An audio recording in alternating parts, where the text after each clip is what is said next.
Bismillahirrahmanirrahim. Assalamualaikum warahmatullahi wabarakatuh.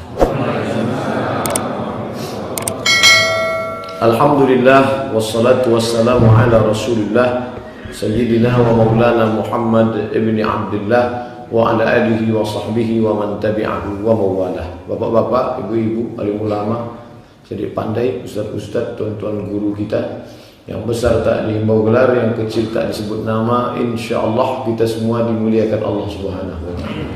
Amin ya rabbal alamin. Saya akan sampaikan tausiah ini sampai pukul 6.20. Setelah itu kita sholat sunat isyraq. Ini merupakan pertemuan terakhir saya di Masjid Ar-Ridha. Bukan berarti setelah itu saya mati. Masalah mati ini kapanpun kita mati. Masalahnya ini jadwal di bulan Ramadan. Ini sudah masuk tanggal 21 Ramadan. Apa saja amal-amal yang kita isikan, ibarat koper besar, itu harus isinya banyak. Kalau sampai koper besar dibeli harganya sampai 500.000, begitu dibuka isinya cuma bumbu pecel.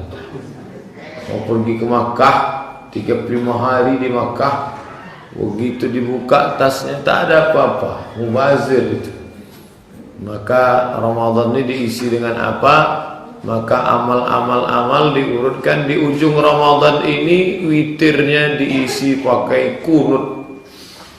Allahumma hdina fi man hadait, amin. وعافنا فيمن عافيت آمين وتولنا فيمن توليت آمين. Isi doa kunut. Jamaah yang tak paham SMS saya tahun lalu, Ustaz, kunut itu kan cuma subuh Pak Ustaz. Ya, tadi witir imam kami berkunut. Ini aliran apa nih Pak Ustaz? Saya bilang aliran Imam Syafi'i. Imam Syafi'i pakai kunut witir. Iya.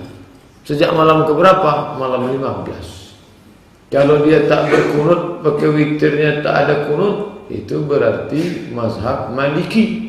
Maliki yang tak ada kunut. Kalau berkunut sepanjang tahun full pakai kunut, Hanafi dan Hambali. Kalau dari sejak malam 15, Syafi'i. Kalau tak berkunut sama sekali, Maliki. Oleh sebab itu mudah mengingatnya. Masjid Ar-Ridha pakai kunut, berarti mazhab Syafi'i itu. Yang menjawab anak kecil, pakai, berarti sholat witir dia. Mantap anak-anak Masjid Ar-Ridha. Bapak Ibu yang dimuliakan Allah, maka masalah kunut ini berapa sebetulnya kunut itu Pak Ustaz? 3. Pertama kunut subuh, yang kedua kunut nazilah, yang ketiga kunut witir. Tak ada kunut lain. Kunut nazilah dibaca Nabi sebulan. Apa Imam Ar-Ridha tadi berkunut pula subuh? Nabi itu kan berkunut cuma sebulan. Yang sebulan itu kunut nazilah. Nabi mengirim ulama berdakwah, dibunuh. Maka dikunutkan Nabi sebulan, isinya laknat. Allahumma la'an Bani Ra'il, Allahumma la'an Zakwan, Allahumma la'an Usayyah. Laknatlah Bani Ra'il, laknatlah Usayyah, laknatlah Zakwan, karena sudah mereka membunuh dai-dai yang kukirim. Laknat mereka ya Allah. Jadi kalau ada sekarang orang baca kunut subuh pakai laknat, itu kunut nazilah. Boleh melaknat Pak Ustaz? Iya, karena dia sudah menghancurkan Islam, dilaknat dia. Cuman orang kita tak berani menyebutnya kuat-kuat. Allahumma al'an, laknatlah.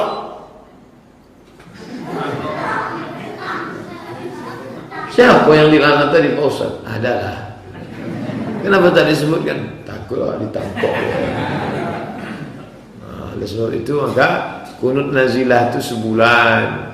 Setelah itu qanata Rasulullah SAW syahran. Nabi membaca kunut sebulan. Summa tarakahu, kemudian ditinggalkannya. Bukan kunut itu ditinggalkannya. Kata Imam Abdurrahman Ibn Mahdi, summa tarakahu, ditinggalkannya, tarakal la'na, laknat-laknatnya dibuang, tapi kunut subuhnya tetap berlanjut. Tadi kita kunut subuh. Allahumma hdina fi man hadait sampai habis kunut tetap ada, tapi tak ada laknat. Karena kalau ada laknatnya itu kunut nazilah.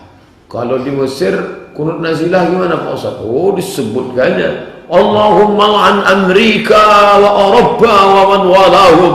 Laknatlah Amerika, laknatlah Eropa dan sekutu-sekutu mereka. Allahumma la'an al-Yahud, Allahumma dammir a'da'aka a'da'ad-din. Sebutkannya. Selama di Pekanbaru saya belum pernah ada imam menyebut Allahumma la'an Amerika. Tak ada. Dan kalau dibuatnya bingung jemaah. Oh, Amerika masuk. Iya. Kenapa cuma Amerika aja? Manchester United sama Juventus kok tak masuk? Sangkanya imam itu sedang mendoakan sepak bola. Oleh sebab itu masalah kunut ini ada 3: kunut witir, kunut subuh, kunut nazilah. Saya sholat Jumat pernah di Brunei Darussalam, diumumkan, encik-encik, puan-puan, tuan-tuan, hadirin jamaah Jumat sekalian, kita akan sembahyang Jumat pada hari ini memakai kunut. Loh, sholat Jumat kok pakai kunut? Rupanya mohon kepada Allah karena Palestina sedang diserang Israel, maka kita mendoakan saudara di Palestina. Begitu bangkit dari rakaat kedua, Sami Allahu liman hamidah. Itu hamidahnya pendek. Saya sholat kemarin, Sami Allahu liman hamidah. Oh, belum panjang hamidah. Rupanya nama bini ya. Tidak panjang. Mohon maaf Ibu Hamidah. Begitu bangkit, Sami Allahu liman hamidah. Imam mengangkat tangan, Allahumma hadina fi man hadait, amin. Wa afina fi man afait, amin. Wa tawallana fi man tawallait, amin. Semua jamaah berdoa sampai menetes air mata mereka, menangis mendengarkan doa kunut karena mendoakan saudara di Palestina yang sedang dibantai oleh Israel, laknatullah alaihim ajma'in. Tolong saudara kami, Allahumma ansurhum nasran aziza. Tolonglah mereka dengan pertolongan yang kuat ya Allah, amin. Kata jamaah semuanya. Selesai sholat berdoa lagi para imam. Begitulah tahun 2007 saya singgah dari pulang Maroko, singgah ke Bandar Sri Begawan. Di Malaysia pernah juga saya sampai Kuala Lumpur, turun dari airport, sholat Jumat di masjid dekat airport, gitu juga. Diumumkan kepada seluruh jamaah Jumat, kita nanti sembahyang Jumat akan membaca doa kunut nazilah untuk menolong saudara-saudara kita. Nah, ini tentang masalah kunut nazilah. Sholat Jumat pun bisa diisikan kunut nazilah. Adapun kunut witir ini maka dari malam 15 menurut mazhab Syafi'i, riwayat dari Ubay bin Ka'ab. Insyaallah malam 22, 23, 24, 25, 26, 27, 28, 29. Kalau hari Jumat 28, Sabtu 29, maka hari Ahad hari raya. Tapi kalau 30 hari, maka hari Ahad itu sudah 30, baru hari Senin lah hari raya. Masalah kapan itu tak usah terlalu dipentingkan. Yang penting jangan diperas santan, takut basi. Rupanya tak jadi hari raya. Salah. Bagus beli santan kotak aja. Apa pula jadi cerita santan semua. Nah, selesai ibadah yang pertama kunut. Kunut itu apa artinya Pak Ustaz? Doa. Wa kunu ma'al qanitin. Hendaklah engkau bersama orang-orang yang rajin beribadah. Ibadah yang paling baik adalah doa, karena dengan berdoa kita merasa diri kita rendah, hina. Tadi kunut doa, selesai sholat doa, selesai sholat sunat nanti isyraq doa, merasa diri rendah, hina. Ini sekarang banyak orang tak mau berdoa. Kau kenapa tak berdoa? Yang lama aja belum, mau tambah lagi. Doa aku tak mau. minta kepada Allah. Sedangkan Nabi saja yang sudah dijamin Allah tetap berdoa, wala sawfa yu'tika rabbuka fatarda, apapun yang kau mau ku kasih. Tapi dia tetap berdoa minta Allah. Anak-anakku, kalian berdoa minta kepada Allah, ya Allah ampunkan dosa amma, ya Allah ampunkan dosa ayah, ya Allah beri mereka kesehatan, ya Allah panjangkan umurnya, ya Allah jangan sampai mereka meninggal dunia, ya Allah kalaupun mau meninggal juga selesaikanlah kami S3, ya Allah. Ta'ala Allah subhanahu wa ta'ala. Ya, doa kan? Hebat anak-anak Ustaz ya. Pakai sorban, pakai sarung, pakai inilah yang akan jadi ketua Masjid Ar-Ridha tahun 2037. Inilah mau anak-anak mendengar ceramah solat subuh, itulah kebahagiaan luar biasa. Itulah makna doa, Rabbana hab lana min azwajina wa dzurriyyatina qurrata a'yun. Qurrata a'yun, sejuk dipandang mata, itu artinya. Menengok anak-anak ini pakai kain, pakai sorban, pakai peci, sejuk mata kita mandang. Kalaulah sudah menengok anak-anak main game online, merasap mata kita tengoknya. Masih mau menembak kita aja. Macam di bioskop suasana. Game online, PlayStation. Tapi di sini tidak. Padahal tinggal di pusat kota metropolitan yang madani. Tapi anak-anak tetap sholat subuh berjamaah. Dan tapi ini nampaknya utusan-utusan dari beberapa perwakilan saja. Mungkin mereka pakai sip-sipan ganti-gantian. Besok ente ya. Alhamdulillah. Bapak Ibu yang dimuliakan Allah, yang selanjutnya ibadahnya adalah iktikaf. Tadi kami kemari dari iktikaf di Masjid Raudhatus Shalihin, Harapan Raya, Simpang Bukit Barisan. Bukit Barisan, Simpang Harapan Raya. Masuk tadi malam jam 1. Masuk jam 1, jam 12, jam 1 sampai jam 2, jam setengah 1 sampai jam 2 membaca tafsir surat Al-Baqarah dari 183 sampai 186. 183, 184, 185, 186, 4 ayat sejam setengah. Selesai itu istirahat. Kepada para peserta iktikaf, silakan beristirahat sampai jam 3. 1 jam beristirahat, kemudian kami tahajud 8 rakaat sampai setengah 4, kemudian muhasabah sampai jam 4 kami pun sahur. Sahur pas dibuka, alhamdulillah ikan panggang. Kawan saya di sebelah dibuka usus. Tak sampai hati nengok dia makan usus, saya kasih dia ikan sebelah. Itulah namanya kesetia kawanan sosial. Tak sampai hati menengok kawan. Nah, lalu kemudian selesai itu saya mohon izin, Pak Ketua Masjid, Pak Haji, saya mohon izin mau ke Masjid Ar-Ridha dulu. Nah, ini tausiah pada subuh. Okey Pak Ustaz, silakan Pak Ustaz. Maka kami tadi malam iktikaf masuk jam 12, jam 1, jam 2, jam 3, jam 4 jam kami iktikaf. Lama tu Pak Ustaz, 4 jam, lebih lama lagi yang di An-Nur. Belum keluar lagi sampai sekarang.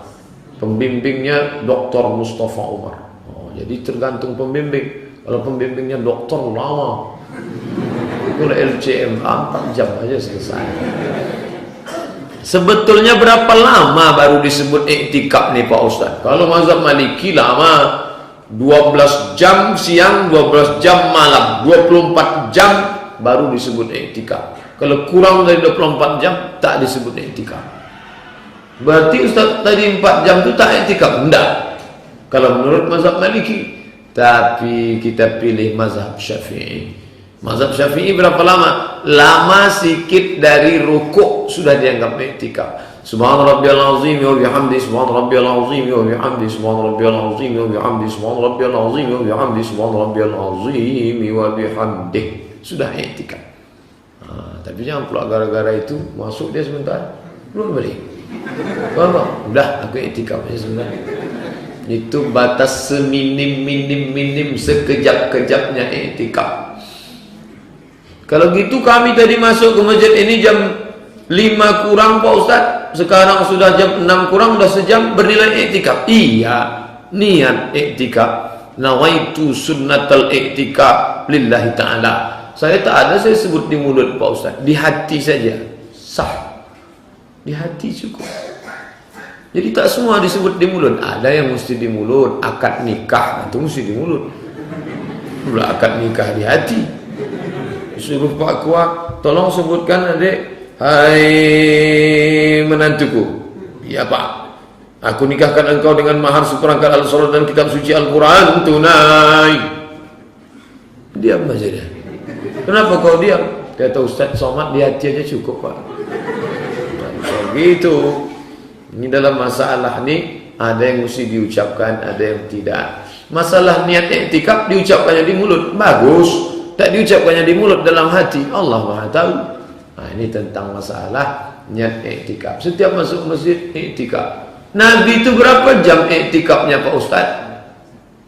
10 hari 10 malam, 24 jam kali 10, 240 jam iktikaf. Selama berapa lama? 8 tahun. Ramadan terakhir 20 hari 20 malam 480 jam iktikaf Nabi. Makanya kita mesti berniat, aku nanti Allah sampai masanya akan kubuat iktikaf sunnah macam Nabi ini selama 240 jam. Kenapa iktikaf ini di ujung Ramadan Pak Ustaz? Kenapa tak di awal kemarin? Di ujung Ramadan itu kepala manusia ini sudah bercabang-cabang. Ada cabang roti, cabang toples, cabang karpet, cabang ini, cabang telekung, cabang sepatu, cabang ini. Maka cabang-cabangnya ini dipotong dengan pisau namanya iktikaf. Ini kalau tak dibuat iktikaf, bercabang-cabang kepala. Pasar bawah macet total, Ramayana macet total, Jalan Sudirman tak bergerak. Kenapa? Orang asik dengan dunia kahe kata orang India.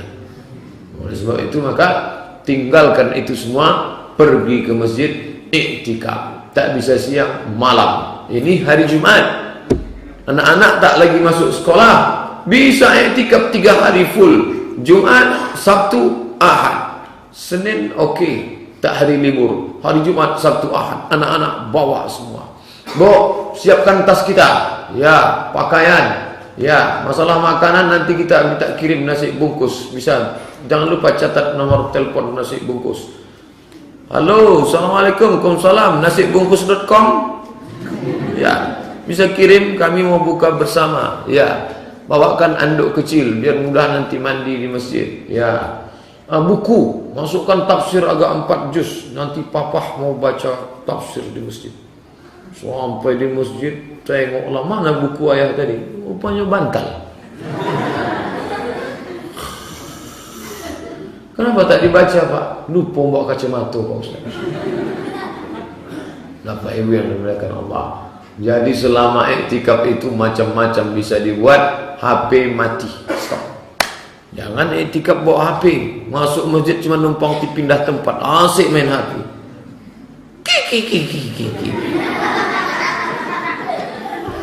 Ini masjid main HP. Saya suuzon sama bapak-bapak. Dia duduk di sop pertama main HP. Bapak ni udah tua main HP pula. Didekati, astagfirullahaladzim. Rupanya dia baca Quran dari HP. Bismillahirrahmanirrahim. Baca Quran dari HP. Ada program Quran digital. Dia pun dibukanya Quran itu waktu kita dekati. Tadi main game juga dia. Yang dimuliakan Allah, ini penting, baik. Nah, bagi bapak ibu yang sudah iktikaf, tak ada alasan orang Pekanbaru Riau tak iktikaf. Setiap masjid iktikaf. Saya Pak Ustaz rumahnya jauh di Rumbai, Masjid Ittihad Rumbai Cepron, iktikaf. Saya tinggal di Panam Pak Ustaz, Masjid Arfa'un Nas Undri, iktikaf. Saya Pak Ustaz dari arah uir Pak Ustadz, marpoyan damai, iktikaf di masjid pom bensin depan Purna MTQ. Saya Pak Ustadz dari arah Jalan Bakti, itu ada masjid baru namanya Masjid Tabrani. Itu iktikaf 1 malam 1 juz. Imamnya Ustadz Tajuddin Nur Taman Al-Azhar, 1 malam 1 juz iktikaf. Kalau cuma 1 juz kecil lah Pak Ustadz, kami 3 juz Pak Ustadz, juz pokak, juz melon, juz mangga. Ini juz Quran. Bapak mau pesan apa? Saya pesan juz amma gitu.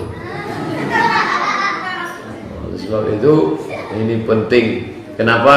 Supaya di Ramadan itu full bernilai ibadah, sehingga keluar dari Ramadan dia akan bertambah.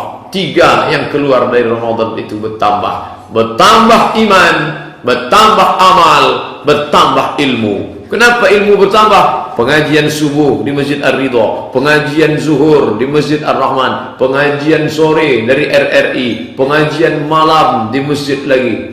Ilmu bertambah, ngaji. Kenapa iman bertambah? Selama berpuasa imannya full, tak pernah makan haram, tak pernah nengok haram, tak pernah dengar haram, memandang tak berani, cerita cakap aib orang lain tidak. Kita serius, jangan cerita aib orang lain. Nanti habis sholat Id kita lanjutkan. Ilmu bertambah, iman bertambah, amalnya bertambah. Masuk masjid, tahiyatul masjid, sholat sunat wudu, sholat sunat witir, sholat sunat duha, sholat sunat tahajud, sholat sunat isyraq, sholat sunat awabin, sholat sunat qabliyah, sholat sunat ba'diyah. Pokoknya amalnya luar biasa. Kalau 3 ini bertambah, berhasil Ramadan. Apa kau bertambah? Iman, ilmu, amal, mantap. Tapi kalau yang bertambah kolesterol, diabetes meletus, berat badan, tak berhasil itu Ramadan. Ustadz selama Ramadan ini ada bertambah, tak pula bertimbang. Tapi terakhir 50 kilo itu sepatu sama jaket sudah ikut dah. Nah, Bapak Ibu yang dimuliakan Allah Subhanahu wa taala, amalnya 2 sudah. Kunut sudah. Iktikaf sudah. Apalagi yang ketiga, farada Rasulullah sallallahu alaihi wasallam zakatul fitri sa'an min tamrin, membayar zakat fitrah. Masjid Ar-Ridha udah buka penerimaan bayar zakat fitrah? Mulai buka. Kapan Pak Ustadz mulai boleh bayar zakat fitrah? Menurut mazhab Syafi'i, begitu masuk Ramadan mulai boleh. Tapi masjid-masjid kita di awal kemarin tak ada, sekarang mulai buka. Pengumuman kepada Bapak Ibu jamaah sekalian, harap membayarkan zakat fitrah sampai tanggal 28. Karena 28 malam kami akan bagi, 29 kami tidak menerima lagi, karena kami mau beli baju baru, kata panitia. Lalu kami melayani juga lagi, kapan lagi kami ngurus kami, kata panitia. 28 tutup, 28 malam 29 bagi. Nah, ini tentang zakat fitrah. Zaman Nabi zakat fitrah itu 4: tamrin korma, qamhin gandum, zabib kurma, kismis, akid susu kambing yang dijemur, mentega. Korma, gandum, kismis, mentega. Tak ada mereka bayar zakat pakai beras, karena Nabi tak pernah makan nasi. Tak ada Nabi pakai nasi. Makanya Nabi bisa makan pakai 3 jari. Kenapa Nabi bisa makan pakai 3 jari? Karena dia makan korma pakai tepung gandum. Lo makan nasi pakai sampo deh bawang 3 jari gimana? Bisa. Jadi makanan pokok yang dibayarkan. Kebetulan kita di Riau ini makanannya nasi, maka bayarkanlah beras. Yang tinggal di Papua ya bayar sagu, katanya makan sagu. Kami makanannya tiwul, Pak Ustadz, bayar tiwul. Kami makanannya gandum, Pak Ustadz, bayar gandum. Kami makanannya terserah makanan pokok apa. Tapi mazhab Hanafi mengatakan boleh dibayarkan dalam bentuk uang, duit. Hanafi, duit. Maliki, Syafi'i, Hambali, makanan pokok. Pilih. Ustadz, selama ini bayar zakat pakai apa? Saya beras. Pulang simpang Sukakarya Panam, ada warung tempat belanja saya langganan. Pak, agi yang mau bareh 2 goni ketek. Beras apa Pak Ustaz? Kudo lawi. Jangan belanja di toko orang kafir. Duitnya itu dibangunkan untuk mengkristenkan suku Talang Mamak, suku Akit, suku Talang Perigi, suku-suku laut, suku segala macam. Ini belanja di tempat orang kafir. Cari toko orang Islam. Walaupun orang Islam ini kadang tak ramah. Kalau tempat orang kafir, oh ramahnya, pakai AC, bersih-bersih, uangnya didonasikan ya.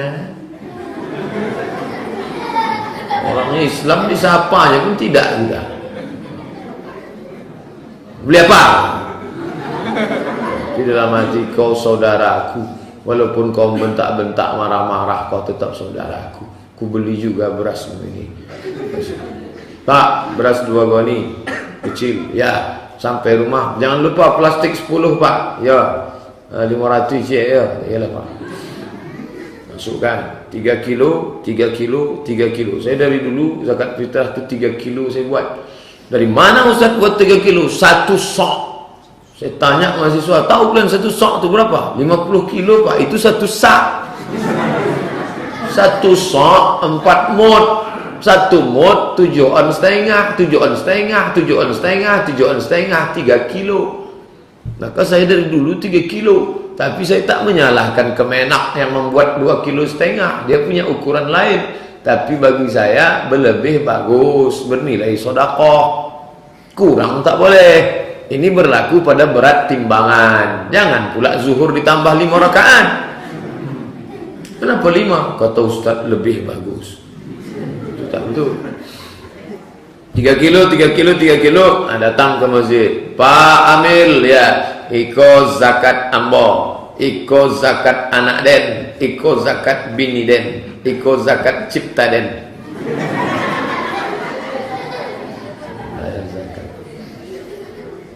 Nih, kalau tak mau bawa beras, kasih duit. Nih, yang jadi masalah dari rumah bawa duit, tak mau mengenting beras, sampai di masjid membeli beras. Masalah. Ini masalah. Aku beli beras ini 25.000 tunai. Aku bayarkan untuk zakat istriku. Aku beli lagi. Aku bayar lagi. Aku beli, aku bayar. Aku beli, aku bayar. Aku beli, aku bayar. Lama-lama kuya. Tak bisa beras si Amil itu kita beli.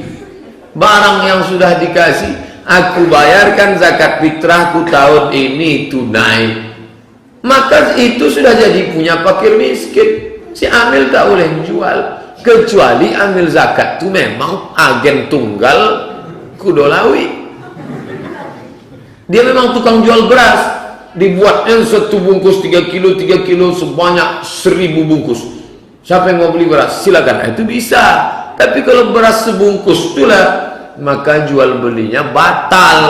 Kalau jual belinya batal, maka zakat fitrahnya batal. Ini banyak SMS masuk, tanya, kalau saya jelaskan. Ustaz Somad, ya, ayah kami meninggal malam tadi Ustaz. Apakah wajib kami bayarkan zakat fitrah? Belum wajib. Sekarang belum wajib. Tapi kalau mau dibayarkan tak apa-apa. Anak kami Pak Ustaz, istri kami hamil tua di dalam dia sekarang. Apa wajib kami bayarkan? Belum. Belum ada yang keluar kan? Belum. Belum wajib. Lalu wajibnya itu kapan? Dari sejak azan maghrib malam Idul Fitri sampai khotib naik mimbar. Itu waktu wajib. Istri hamil, ya. Kapan anaknya lahir? Setelah khotib naik mimbar. Assalamualaikum, lahir dia. Itu tak wajib. Tapi kalau lahir dia pas malam takbir, nama anak bapak siapa? Takbiran namanya Pak. Kenapa kasih takbiran? Malam itu dia lahir pas takbiran. Saya kasih Muhammad takbiran namanya. Wajib bayar zakat fitrah. Karena waktu wujub, waktu wajib dari sejak azan maghrib sampailah khotib naik mimbar. Ada orang meninggal waktu asar. Petang hari raya, asar itu dia meninggal. Apakah wajib bayar zakat fitrah? Tidak, karena dia belum masuk waktu azan maghrib. Makanya siapa yang tak mau bayar zakat fitrah, meninggal setelah asar. Anak janin, kapan dia lahir? Setelah khotib naik mimbar. Begitu khotib naik mimbar, ke atas takbir, Allahu Akbar, Allahu Akbar, terkejut ibu itu lahir. Maka tak wajib bayar zakat fitrah, karena sudah habis waktu wujub namanya. Jadi sekitar 14 jam saja waktu wujub itu sejak azan maghrib. Tapi kalau dibayar dari sekarang ya tak apa-apa. Mana tahu ada bapak bayar zakat fitrah sekarang, tiba-tiba nanti sebelum asar hari terakhir meninggal, jangan minta balik. Pak, minta balik 3 kilo batang. Ya apa? Kan tak jadi dah meninggal. Udah serahkanlah. Itu terhitung sedekah. Jangan berhitung-hitung sama Allah. Nanti Allah hitung-hitung pula sama kita. Dikasihnya kita napas setengah, sesak kita bernapas. Pokoknya ini barang ini bukan punya kita, dititipkannya ke kantong kita, kita bagi-bagikan saja. Orang bukan punya kita kok. Badan ini punya dia, suara ini punya dia, kaki ini punya dia, dititipkannya ke kita, kita pakai, kita bagi. Maka dia kasih pahala. Pelit, bakhil, kedekut hanya akan menjadi penyesalan ketika menghadap Allah Subhanahu wa ta'ala. Nah, ini tentang masalah zakat fitrah. Habis zakat fitrah, masuk yang keempat. Apa dia? Bertakbir. Wah, nanti pada malam itu setelah diumumkan oleh TV One, kalau mendengar pengumuman TV One, jangan Metro tipu. Dengan ini Kementerian Agama mengumumkan berdasarkan penampakan anak bulan yang diteropong oleh seluruh teropong. Dulu menengok anak bulan ini di tepi laut pantai Pariaman, menengok anak bulan. Sekarang tak perlu lagi. Di Pekanbaru sudah dibelikan Pemprov teropong dekat dari tempat ibu, tuh Jalan Sudirman depan Masjid Ar-Rahman. Teropong harganya 50 juta, panjang untuk menengok anak bulan. Sejak dibeli sampai sekarang tak pernah nampak anak bulan. Asal dipasang, asok aja nampak. Pasang sekali asok, tengok sekali lagi ahok.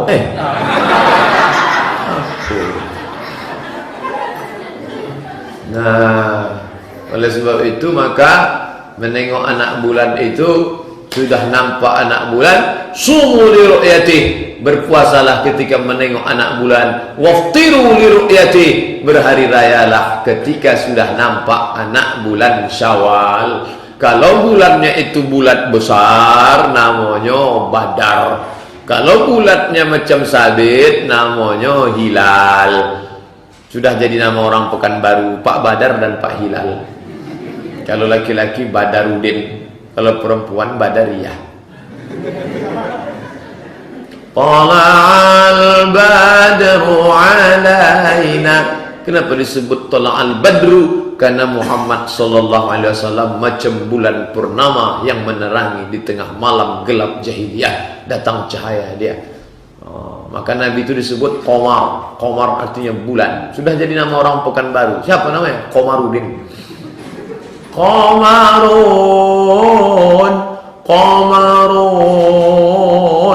Qamarun sidna Nabi, Qamarun.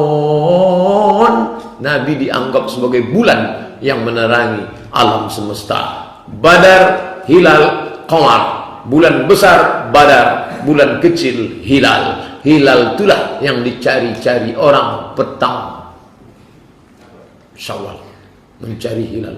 Mau kemana Pak? Mencari hilal. Cari hilal. Makanya jangan kasih nama anak bapak Hilal. Habis cari-cari orangnya. Nah, setelah nampak, dilaporkan, diumumkan. Dan yang menengok ini namanya saksi tersumpah. Disumpah pakai Quran. Wallahi tallahi billahi, demi Allah, aku jujur tidak berkhianat bahwa yang ku tengok itu memang betul anak bulan. Kalau tidak makan sumpah ente. Satu Indonesia hari raya gara-gara mata ente. Aku menengok.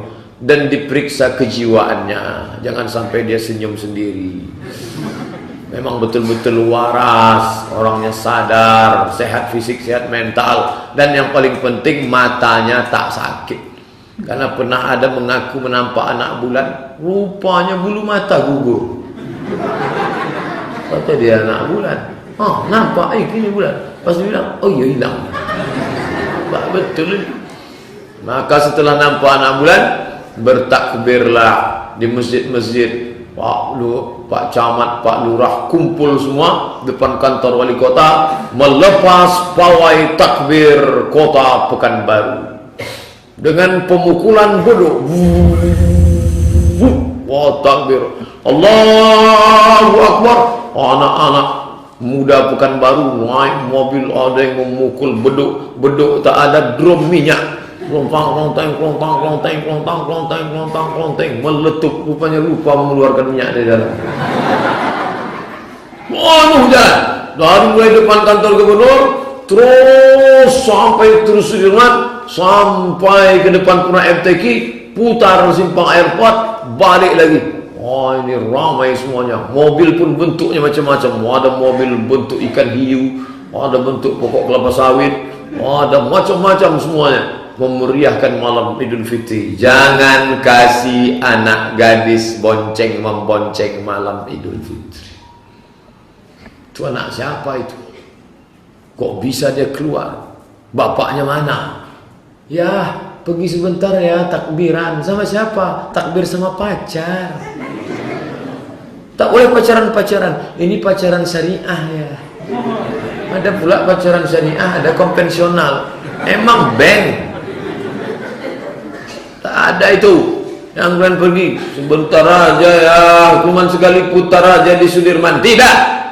Nanti kami belikan mie ayam. Pergilah. Cepat sekali rusak hanya gara-gara mie ayam. Kami belikan bakso. Tidak. Mau bakso, mau mie ayam, saya tak perlu makanan. Saya takut makan sogok kamu itu, neraka jahanam nanti saya makan. Pergi, tak boleh.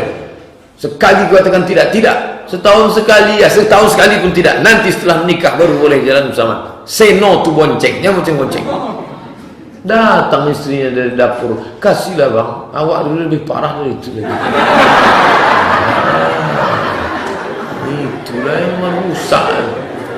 Maka jangan, walaupun kita dulu pernah bergelimang dosa, jangan sampai anak cucu kita ini kita jauhkan betul-betul, selamatkan mereka dari zina, dari narkoba, yang manja-manja. Ini kenapa anak-anak ini tak takut sama orang tua? Orang tua pula nanya, dah punya pacar? Apa tak anak? Betul kata Nabi, kullu mauludin illa yuladu 'alal fitrah, kullu mauludin illa yuladu 'alal fitrah, ma min mauludin illa yuladu 'alal fitrah. Setiap anak yang lahir itu dalam keadaan suci, fitrah, bersih. Fa abawahu, kedua orang tuanya lah, yuhawwidanihi, merubahnya jadi Yahudi, yunassiranihi, merubahnya jadi Nasrani, yumajjisanihi, menjadi Majusi. Kalau dia beli baju baru, ditengok bajunya. Duit aku yang ngasih, maka mesti ikut aturan aku. Mana contoh bajunya? Ini kenapa beli baju nih? Baju apa namanya nih? Minimalis. Baju minimalis kata dia. Jangan, kita tinggal di bumi Melayu lancang kuning, di mana bumi dipijak, di situ langit dijunjung. Adat bersendi sarak bersendi kitabullah. Sekali layar terkembang surut untuk berpantang, takkan Melayu hilang di bumi. Maka harus pakai baju kurung. Laki-lakinya pakai baju Melayu, pakai songket, pakai ini. Oke, jangan lagi pakai celana jin, celana hantu, celana setan. Banyak anak-anak gadis di Pekanbaru ini diganggu jin. Salah satu sebabnya itulah celana jin itu dipakainya. Apa tak mengamuk jin-jin itu? Celana aku kami pakai katanya. Apa itu yang dimuliakan Allah Subhanahu wa taala? Maka anak-anak kita dijaga. Takbir bukan di masjid saja. Ini mesti diluruskan. Banyak orang menganggap, ada orang takbir di masjid lah, cukup tuh. Tak bisa. Di rumah punya takbir, ibu-ibu sambil memasukkan kue ke dalam toples, Allahu Akbar, Allahu Akbar, sambil menyusun meja, besok meletakkan piring, pinggan, mangkuk, Allah, kelontang, Akbar, sambil masak ketupat, Allahu Akbar. bertakbir. Yang selama ini asyik bercerita aib orang tak tentu arah, berhentilah malam tu bertakbir mengagungkan Allah. Katanya anak saya tu Allahu Akbar, la ilaha illallah, wallahu akbar, Allahu akbar, walillahil hamd. Allahu akbar. Hebat takbir di Pekanbaru sampai jam 2 malam tak putus takbir. Begitu kita masuk masjid tak ada orang. Siapa yang takbir? Rupanya flash disk. Nanti banyak flash disk ini masuk surga. Yang masuk surga tu ada CD, ada flash disk. Oleh sebab itu berhenti, jangan lagi takbir flash disk. Kita lah bertakbir. Ajak anak-anak muda, buat grup anak muda. Pertama masuk grup MDA, yang kedua grup SMP, yang ketiga grup SMA. 1 jam. Allahu Akbar, Allahu Akbar. Orang pun bertanya, siapa tu? Anak hamba. Hebat anak bapaknya. Iyalah, siapa dulu bapaknya? Bapak yang melatih, enggak, gurunya di sekolah. Saya memang tak pandai bertakbir, tapi saya tak ingin anak saya bodoh. Saya sekolahkan anak saya MDA, SDIT, SMPIT, Islamic Boarding School. Saya bangga dia bisa takbir. Dengan takbirnya yang kuat itu, lari setan pontang-panting, tunggang langgang lintang pukang. Bertakbir kuat-kuat. Ketika azan dikumandangkan, setan lari kabur semuanya. Allahu Akbar, Allahu Akbar. Kata anjing melolong. Cobalah kalau azan berkumandang. Kenapa anjing itu melolong? Karena dia menengok jin hantu lari lintang pukang. Hantu-hantu yang datang dari barat langsung naik Harley Davidson, Dracula. Yang datang dari Cina melumpek-lumpek. Yang kasihan hantu Indonesia lah, suster ngesot. Lari tak bisa, bocil pak. Lari semua hantu-hantu. Makanya cari anak-anak kita tu yang suaranya mantap, itu suruh azan. Ikon dak masjid yang di tepi-tepi jalan lintas timur tu, kalau sudah masuk waktu kasihan kita. Dia yang azan yang tua-tua. Allah. Kata setan, ini serius apa tidak ni? Aku kalau serius aku cabut, kata dia. Cuma geladi kotor tak usahlah, kata dia. Makanya dilatih ini, yang ganteng-ganteng ini saya yakin suaranya mantap ini. Saya piala juara azan masih ada di sini. Saya pernah juara azan. Antara RT. Nah, maka malam takbir itu dilatih anak-anak itu. La ilaha illallah wahdah sadaqa wa'dah wa nasara 'abdah wa a'azza jundahu wa hazamal ahzaba wahdah. Sehingga tahu dia yang dia baca. Ini sekarang banyak yang takbir ini tak tahu, tak baca. Allah, Allah. Apa takbir tak tentu arah. Dah selesai malam takbir, jangan sampai asik takbir jam 2 tidak sembahyang subuh. Dulu sampai berdebat anak-anak muda NU Perti sama Muhammadiyah. Kata Muhammadiyah tak ada kunut. Kata NU Perti ada kunut. Dulu berdebat tukang urat leher sampai berkelahi gara-gara kunut. Sekarang alhamdulillah sudah tak ada kelahi lagi karena sama-sama tak sembahyang subuh. Jangan sampai di hari pertama sudah rusak ibadah itu. Belum lagi lama keluar Ramadan, baru di hari pertama sudah rusak. Gara-gara apa? Iman tak betul. Maka di hari pertama Syawal itu sholat subuh tetap berjamaah, bertakbir terus sampai khotib naik mimbar di tanah lapang. Naiklah khotib ke atas, bertakbir 9 kali. Allahu Akbar, Allahu Akbar, Allahu Akbar, Allahu Akbar, Allahu Akbar, Allahu Akbar, Allahu Akbar, Allahu Akbar, Allahu Akbar kabira, walhamdulillahi katsira, wa subhanallahi bukratan wa asila, la ilaha illallah wa la na'budu illa iyyah, mukhlishina lahuddin, walau karihal kafirun, walau karihal musyrikun, walau karihal munafiqun, la ilaha illallah wahda, sadaqa wa'da, wa nasara wa azza junda wa azamal ahzaba wahda. Begitu kalau saya khutbah. Kenapa Ustaz buat kuat? Supaya tak tertunduk mengantuk. Mana yang saya tengok kepalanya menunduk, situ saya kuat. Allahu Akbar. Allahu Akbar. Itu takbir. Nah, makanya sebelum naik ke atas mimbar itu makan dulu kuat-kuat. Nah, kalau tak makan bersuara putus urat perut. Nah, Pak yang dimuliakan Allah, maka perempuan-perempuan dibawa sholat Id. Pada zaman Nabi dulu, perempuan-perempuan dibawa ke tempat tanah lapang sholat Id, tapi tak masuk ke lokasi, tegak di pinggir. Untuk apa? Mendengarkan isi khutbah. Makanya suara sound systemnya sampai keluar. Ini banyak sekarang umat Islam waktu sholat Id, sholatnya ikut, khutbahnya tidak. Inti sholat Id itu bukan sholatnya, khutbahnya itu. Maka suara sound system sewa suara yang bagus itu supaya sampai ke telinga jamaah. Sampaikan. Nabi membuatkan khutbah khusus untuk perempuan. Hai perempuan, aku tengok neraka Jahannam banyak perempuan.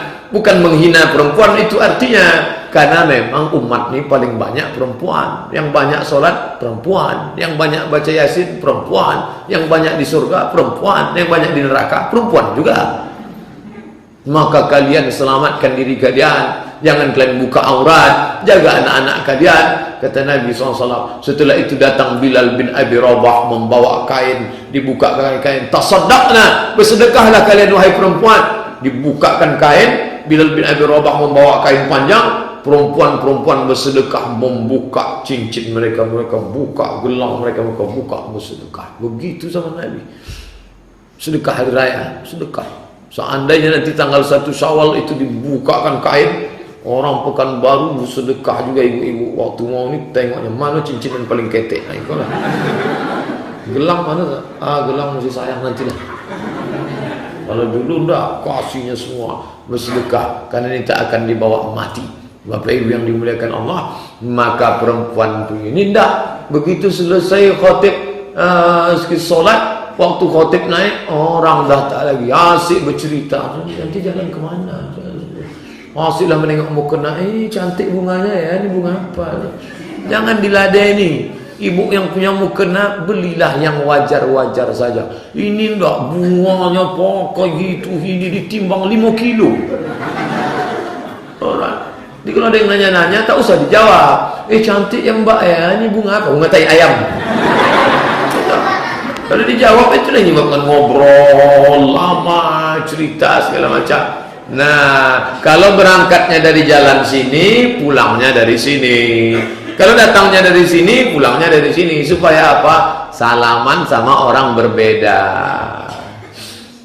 Waktu salaman itu apa ucapannya Pak Ustaz? Katanya tak boleh minal aidin wal faizin. Katanya tak boleh mohon maaf lahir batin. Jadi gimana? Waktu jumpa senyum aja.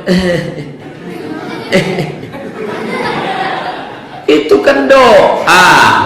Doa dalam sholat aja boleh, dibolehkan Nabi, apalagi di luar sholat.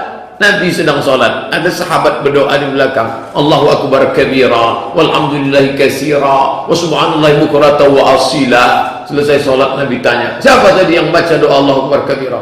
Ana, aku yang baca.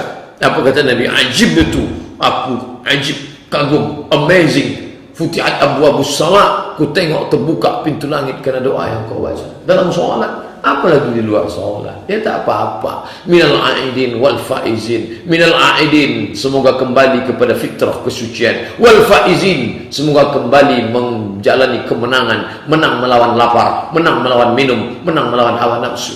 Mohon maaf zahir dan batin. Mohon maaf ya Pak, mohon maaf ya Pak. Pak Ustaz, apakah mohon maaf itu mesti disebutkan dosanya? Tak perlu. Mohon maaf ya Pak, saya bawa bini Bapak nonton kemarin. Oh, jangan. Bawanya perang panjang sebentar ya, sebentar ya. Cukup mohon maaf lahir batin. Laki-laki sama laki-laki. Ma min muslimaini, dua orang muslim yaltaqiyani berjumpa wa yatasafa'ani berjabat tangan illa ghufira lahuma, Allah ampunkan dosa mereka. Tapi kalau sama perempuan jangan. Datanglah mahasiswi mau salaman sama Ustaz Somad. Ustaz,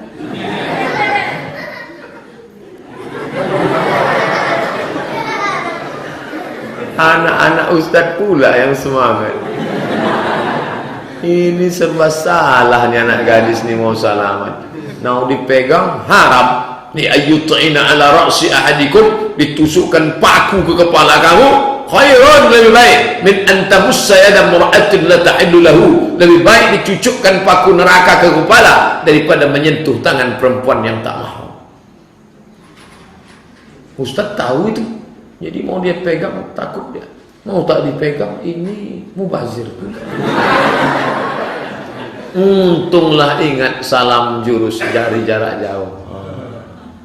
Begitu diginikan dia pun langsung tak kenal. Ini tak pernah saya pelajari di Maroko, di Mesir tak pernah. Ustaz dapat dari mana? Mahabharata. Namaste, namaste, namaste. Namas artinya ibadah. Orang India namas aja khusus. Nah, makanya kalau saya diundang di kantor-kantor berikut ini, mari kita bersalam-salaman, kita mereka sini. Cuman kadang orang ini tak ngerti. Udah kita gini kan, dia dekat kan, kena juga ujung. Astagfirullah. Kalau udah nampak orang begini, jangan kita desak lagi. Alah, Ustaz Somad tuh ngomong aja tuh, pandai ceramah aja. Kemarin saya tengok di Kali Putih, dipegangnya tangan. Itu makcik saya. Adik mak saya tinggal di Kali Putih, saya pegang tangannya makcik. Balik ke kampung. Idul Fitri balik ke kampung, jumpa kawan-kawan mak kita yang udah tua umur 60, 70, diulurkannya tangannya, ya kita salami, tak pula langsung kita bacakan ditusukkan api neraka. Itu sakit hatinya. Tengoklah Abdul Somad, lamo awak ndak bersuona, lai sehatnya lah, tusukkan sakit hatinya. Ya tak pegang. Nih, karena dia laisat mahallan lisyahwah, karena tidak menimbulkan syahwat seksual, libido dan lain sebagainya. Ini kita jaga, jangan sampai ibadah-ibadah kita ini rusak gara-gara susu setitik, nila setitik, rusak susu sebelanga. Ini amal yang sudah sebulan baik dirusak pada hari pertama. Oh, jangan makan itu, makan sati, makan gulai, makan itu. Akhirnya berubah dari Idul Fitri menjadi Idul Mencret. Masih makan tak terkendali. Kulu, makanlah, washrabu, minumlah, wala tusrifu, jangan berlebih-lebih. Selama bulan puasa kan kita sudah ditahan. Banyak pertanyaan banyak. Puasa kok tidak ada pertanyaan. Itulah kaji awak subuh ini. Apa arti DESA itu Pak Ustaz? DESA artinya Diplôme Études Supérieures Approfondies. Titel saya LC artinya license, ijazah dari Al-Azhar. DESA Diplôme Études Supérieures Approfondies. Batu bara itu kabupaten. Di Kabupaten Asahan pecah pemekaran menjadi Kabupaten Batubara, bukan Kosmas Batubara yang Batak itu. Saya bukan orang Batak, saya orang Melayu. Saya mau tanya tentang dalil yang menyuruh kita pakai celana di atas mata kaki. Ma asfalal ka'baini finnar, yang di bawah mata kaki neraka. Celana, jubah, kain bawah mata kaki masuk neraka. Makanya banyaklah orang menggunting celananya, potong, karena di bawah mata kaki masuk neraka. Oh, pintar anak Ustaz. Jadi Pak Ustaz, di bawah mata kaki masuk neraka. Tapi jangan pahami hadis satu tunggal, ada hadis lain. Man jarra thawbahu khuyala, kalau sombong. Kalau tak sombong tak apa-apa, kata Imam Syafi'i. Kalau tak sombong tak apa-apa, kata Imam Nawawi dalam kitab Riyadhus Shalihin. Kalau tak sombong tak apa-apa, kata Imam Syaukani dalam Nailul Autar. Kalau tak sombong tak apa-apa, kata Imam Sun'ani dalam Subulus Salam. Kalau tak sombong tak apa-apa, kata Syekh Qardawi dalam Kaifana Ta'amal Ma'as Sunnah. Nah, jadi kalau tak sombong ya tak apa-apa. Kalau sombong baru haram. Ustaz, saya mau tanya, Rasulullah bersabda perempuan boleh sholat berjamaah ke masjid, tapi lebih baik lagi sholat di rumah. Bagaimana kalau perempuan iktikaf di rumah? Tidak ada iktikaf di rumah. Iktikaf itu di masjid. Di musola surau langgar podo sami mawon masjid. Makanya kalau masuk surau tetap usolli sunatan tahiyatal masjid. Jangan usolli tahiyatal surau. Dilanggar Pak Ustadz, langgar di Jawa. Orang Jawa dilanggar tak mati. Adapun di rumah, di hotel tak ada iktikaf. Perempuan istri Nabi iktikaf. Kalau 10 hari 10 malam saja Aisyah iktikaf di masjid, setelah Nabi meninggal tetap iktikaf. Tak ada larangan, tetap iktikaf di masjid. Tapi katanya perempuan lebih baik dalam ruangan, lebih baik dalam kamar, lebih baik dalam tempat sempit. Hadis itu ada sebabnya, terjadi fitnah. Di Palestina tak boleh perempuan ke masjid, takut ditangkap tentara Israel. Tapi di Masjid Ar-Ridha, apa ada tentara Israel di balik pokok kayu? Tidak ada tentara Israel. Maka bebas, tapi tetap dengan dalam kurung syarat dan ketentuan berlaku. Jangan ke masjid pakai celana sempit.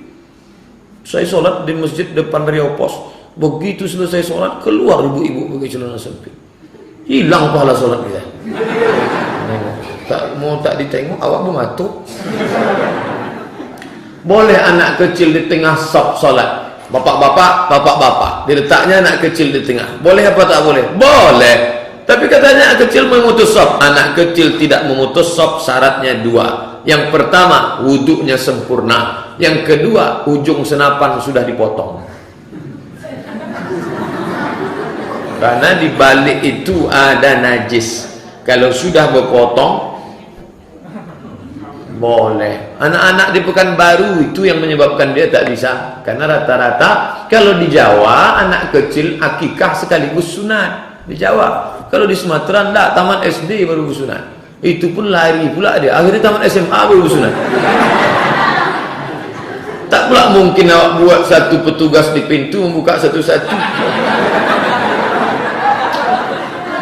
Oleh sebab itu maka anak-anak ini dibuatkan satu sop di belakang.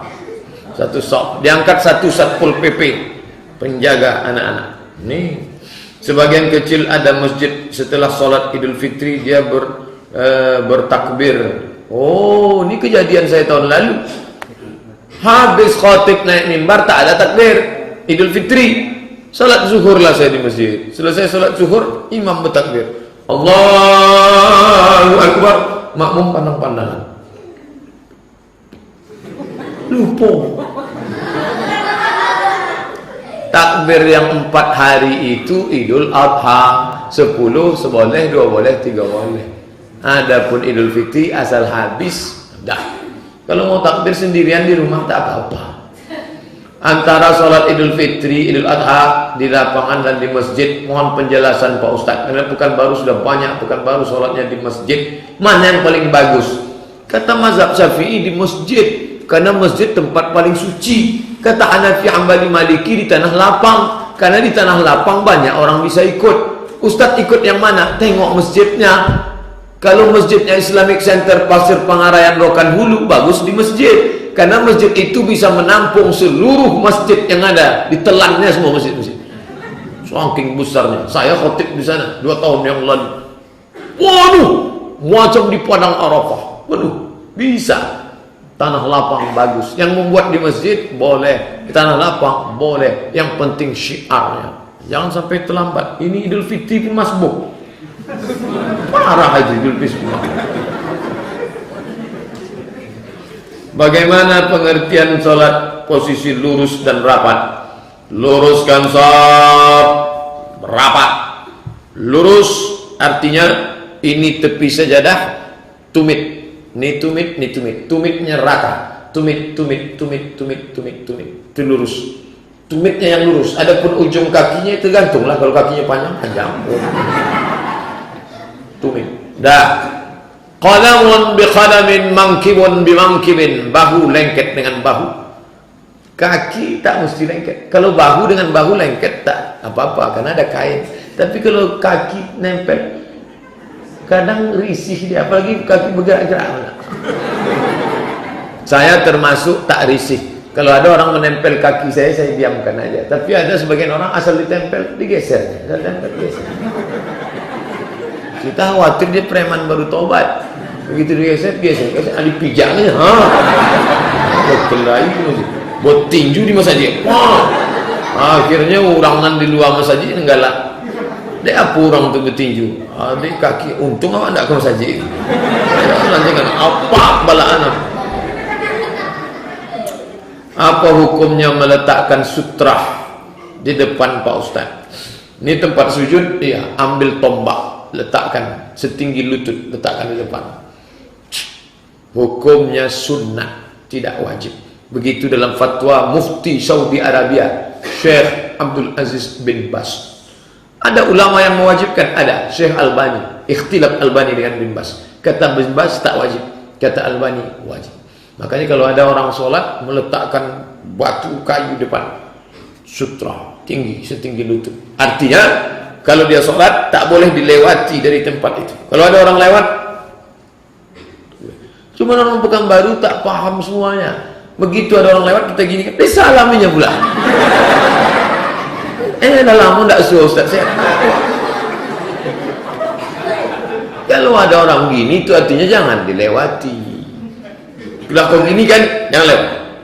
Kalau dia lewat juga kata Nabi, faktulhu, bunuh dia. Saking tak bolehnya melewati orang sholat. Jangan sholat, udah tahu sholat udah bubar. Sholat pula di sini. Lalu lalanglah orang, carilah tiang, cari dinding, dekat dinding. Tapi sutra tak wajib. Buka buku saya 99 tanya jawab sholat. Hukum sutra tak wajib. Bolehkah seorang jemaah masbuk jadi imam pada seorang jemaah masbuk yang tak dapat rakaat? Sesama masbuk masuk ke solat, selesai imam salam, datang masbuk ini mengikut masbuk ini.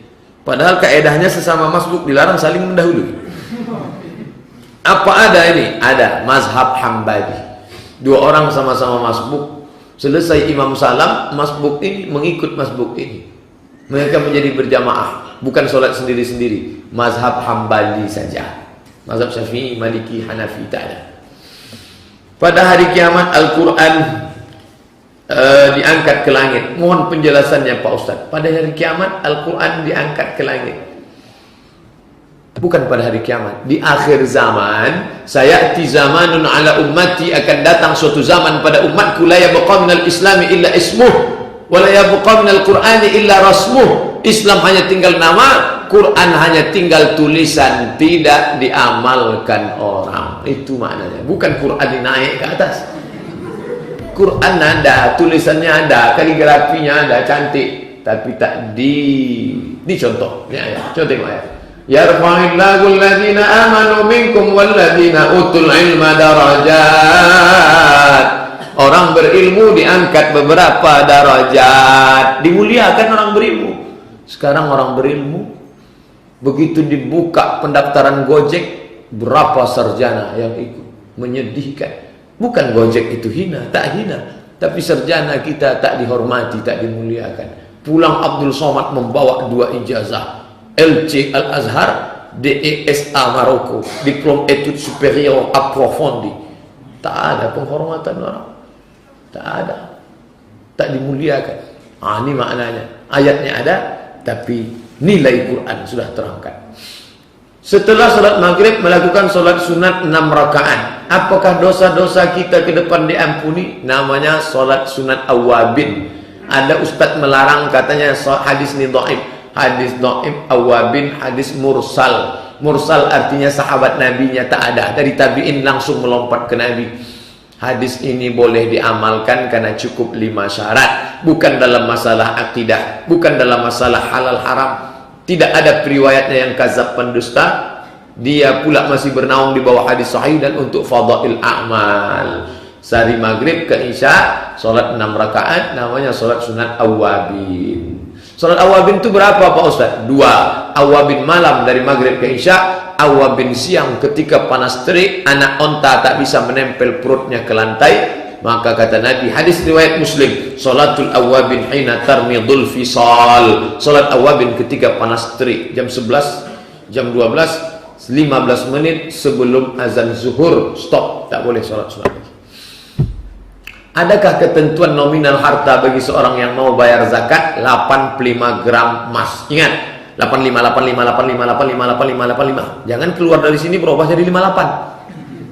85, 85. 85 gram, 1 gram berapa sekarang? 500.000. 85 gram kali 500, 42.500.000. Bagi bapak ibu yang berpenghasilan berpendapatan 42.500.000 selama setahun, keluarkanlah zakatnya 2,5%. Setiap 1.000.000 25.000, 10 juta 250.000, kalau 100 juta 2,5 juta. Ini saya husnuzon ini, bapak ibu punya duit 100 juta, amin. Masalah duit ini kita tak bisa tengok muka orang. Ada mukanya susah duit banyak, ada muka ganteng putih tengok dompet 2.000 perak. Maka keluarkanlah zakat 2,5%. Apabila hutang uang ke bank, apakah harus bayar zakat mal walaupun hutangnya belum lunas dibayar? Tetap bayar, karena ini orang miskin pura-pura. Karena duitnya sudah diambil duluan di awal 300 juta. Zakatnya berapa? 7,5 juta. Keluarkan di awal karena takut nanti lupa lalai. Kalau sudah dikeluarkan pada satu kali, setahun dia tak keluarkan. Nanti tahun berikutnya baru keluarkan lagi zakat. Kalau kita berimpak sodakoh, contoh, si fulan berumpak di bulan Ramadan 300.000, tapi niatnya si fulan itu uang 300 selama bulan Ramadan, kalau dihitung per harinya 10.000, tapi dia langsung bayar 300.000 dengan niat selama Ramadan. Menurut Ustaz itu bagaimana? Baik. Hitungnya satu hari 10.000, 10.000, dikasihnya iko 300.000, cicilan sehari 10.000. Tapi tak disebutnya. Apakah boleh begitu Pak Ustaz? Boleh. Apakah boleh niat macam itu Pak Ustaz? Boleh, tak ada larangan. Mau buatnya, asal jangan satu hari 2.000 perak. 2.000 pula sedekah, kencing aja 2.000. Mau masuk surga 2.000 perak. Untuk malaikat itu tak kita dengar, antara dia kata, maksud Allah katanya. Ustaz, ibu saya minta dijelaskan dalil menganjurkan perempuan sholat di rumah. Afdalu sholatiha fi baitiha. Sebaik-baik sholat perempuan di rumah, dalam ruangan, dalam rumah, dalam pekarangan, dalam kamar, dalam tempat kecil, kalau terjadi fitnah. Kalau tak terjadi fitnah, aman, adem, ayam, tentram, tetap ibu datang ke masjid. Apa hukumnya mencuri listrik? Haram. Yang ceramah tentang itu siapa? Saya. Di mana? Kantor MDI. Kumpul semua ustadz-ustadz Pekanbaru. Judulnya sosialisasi fatwa haram mencuri listrik. Pokoknya jangan kita mencuri. Kenapa orang banyak mencuri listrik? Karena dia anggap iko kan punya awak bersambung. Padahal itu punya umat. Maka kita mesti minta izin nanti di akhirat, karena sudah mencuri barang milik umat. Listrik itu bukan punya negara. Negara hanya mengatur. Itu punya umat. Maka kita nanti di akhirat akan minta izin kemana kita mau mencari dia. Berkumpul semua umat, Adam, Idris, Nuh, Saleh, Ilyas, Ilyas, Zakaria, Musa, Yahya, Daud, Sulaiman, Zulkifli, Ayub. Di mana kita mau minta izin sama dia? Di padang mahsyar itu. Sedang di padang panjang aja payah jadi. Pokoknya jangan mencuri. Ustaz pernah mencuri? Belum lagi. Orang meninggal dunia baca Yasin 3 hari, 40 hari, 100 hari. Apa hukumnya Pak Ustaz? Kata Imam Atha, Nabi, sahabat, tabi'in. Nabi tak ada buat, sahabat tak ada buat, tabi'in ada buat. Namanya Atha. Kata Atha, orang meninggal itu diuji selama 7 sampai 40 hari, dianjurkan bersodakoh dan berkirim doa. Jadi bagi siapa yang tak membuat, tidak apa-apa, karena Nabi tak ada menyuruh. Bagi siapa yang mau membuat, silakan, karena ada tabi'in yang membuat, namanya Imam Atha. Jangan sampai ngutang bubur kacang hijau. Jangan sampai orang susah ngutang beli makanan. Jangan. Maka bapak ibu sampaikan, kalau ada orang miskin meninggal, sampaikan dia, Pak, Bu, jangan masak-masak. Jadi malulah nanti tamu datang, kami yang akan bawa makanan. Saya bawa nasi, ini bawa lauk pauk, ini bawa. Ibu tenang, adem ayam aja ya. Kalau dikerjakan apakah berdosa? Kan Nabi tak pernah melakukannya. Oh, banyak sekali perbuatan yang tak dilakukan Nabi, dilakukan sahabat Nabi. Mana contohnya Pak Ustaz? Abdurrahman bin Auf kalau dia pulang ke rumah malam, dia baca ayat kursi di 4 sudut. Sudut 1, sudut 2, sudut 3. Allahul qayyum la ta'khudhuhu sinatun wa la nawm, lahu ma fis samawati wa fil ardh. Allahul qayyum la ta'khudhuhu. Itu tak pernah dibuat Nabi. Jadi perbuatan itu tidak mesti dibuat Nabi. Walaupun perbuatan itu tak dibuat Nabi, kalau baik, tak bertentangan dengan sunnah, maka perbuatan itu hukumnya mubah, boleh. Tolong beritahu apa yang sebaiknya Pak Ustaz. Ya terserah. Kalau kebetulan anaknya kaya, mau sedekah, ya sedekah. Belikan daging kambing, potongkan, bagi makanan buah-buah. Kalau ada yang takut, kata sambutan. Berikut ini mari kita dengarkan kata sambutan dari Sahihul Bait. Bapak ibu saudara sekalian, jangan takut mau makan ini bukan harta bapak kami, ini bukan harta anak yatim, ini bukan harta warisan, ini murni sedekah dari anaknya yang kaya. Apa kalian tak tahu bahwa ini kaya? Bolehkah orang tua memberi zakat kepada anaknya yang sudah berkeluarga karena anaknya tak bekerja? Tidak boleh berzakat pada orang yang wajib kita nafkahi. Istriku, ini zakat abang 5 juta sekaligus belanja kita bulan ini. Itu namanya sekali dayung 2-3 pulau terlampau. Tak boleh. Yang tak boleh dizakati siapa? Yang tak boleh kita berikan zakat karena dia wajib kita nafkahi? Anak, istri, orang tua, mertua. Adapun adik, abang, sepupu, itu boleh. Ustadz, sakit itu kan penggugur dosa. Lalu ada orang sakit 15 tahun terus meninggal. Ada orang sakit 2 hari terus meninggal. Pertanyaannya, dosa yang bagaimana yang gugur? Sampai sekarang daftar listnya belum turun. Kalau demam puyuh yang gugur ini. Kalau demam meningitis yang gugur ini, tak ada. Yang ada dalam hadis, mayusibul mu'min min nasabin wala wasabin wala saqamin wala syaukin yastakuha. Susah hati, gundah gulana, demam panas, duri menusuk tapak kaki, illa kafarallahu anhu biha sayyi'atuh. Dengan itu Allah akan menggugurkan dosa-dosanya. Kita hanya husnuzon saja.